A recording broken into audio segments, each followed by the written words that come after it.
ক্লাসরুমের ceiling fan খুলে পড়ল ছাত্রের মাথায়। চলন্ত অবস্থায় আচমকা ক্লাসরুমের সিলিং ফ্যান খুলে পড়ল ছাত্রের মাথায়। ঘটনা শুক্রবার সকাল 8:30 নাগাদ ধর্মনগর নয়াপাড়া ইংরেজি মাধ্যম উচ্চ মাধ্যমিক বিদ্যালয়ের প্রাথমিক বিভাগের 4র্থ শ্রেণীর ক্লাসে। অল্পেতে রক্ষা হলেও এই ঘটনায় 4র্থ শ্রেণীর 2 ছাত্র অর্ণব চন্দ এবং অগ্রজিৎ নাথ আহত হয়েছে। এই ঘটনার পর বিদ্যালয় থেকে ওই ছাত্রদের অভিভাবকদের কোনো কিছু জানানো হয়নি। পরবর্তীতে অন্য অভিভাবকদের কাছ থেকে এই ঘটনার খবর পেয়ে তারা দ্রুত বিদ্যালয়ে ছুটে গিয়ে ধর্মনগর দমকল অফিসে খবর দিলে দমকল বাহিনীর সহযোগিতায় আহত 2 ছাত্রকে নিয়ে উত্তর জেলা হাসপাতালে নিয়ে যাওয়া হয়। স্কুলের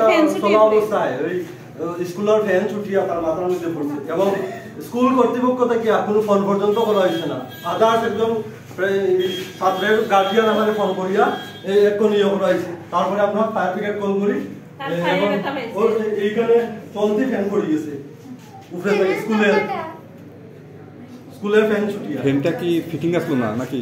ফিটিং আসলো, কিন্তু তারা তো এই ডেভেলপমেন্টের জন্য স্কুল থেকে টাকা নেওয়া হয়, কিন্তু এই যে ফ্যানগুলি স্কুলে চলতি অবস্থায় ফ্যান স্টুডেন্টের এই যে। বাচ্চাটার নাম কি? অর্ণব চন্দ্র। বয়স তার 10। আর বাবার নাম? অখিল চন্দ্র। আপনি তো ওর বাবা নাকি? আমি ওর বাবা। ঠিক আছে। Bureau report, PV north east.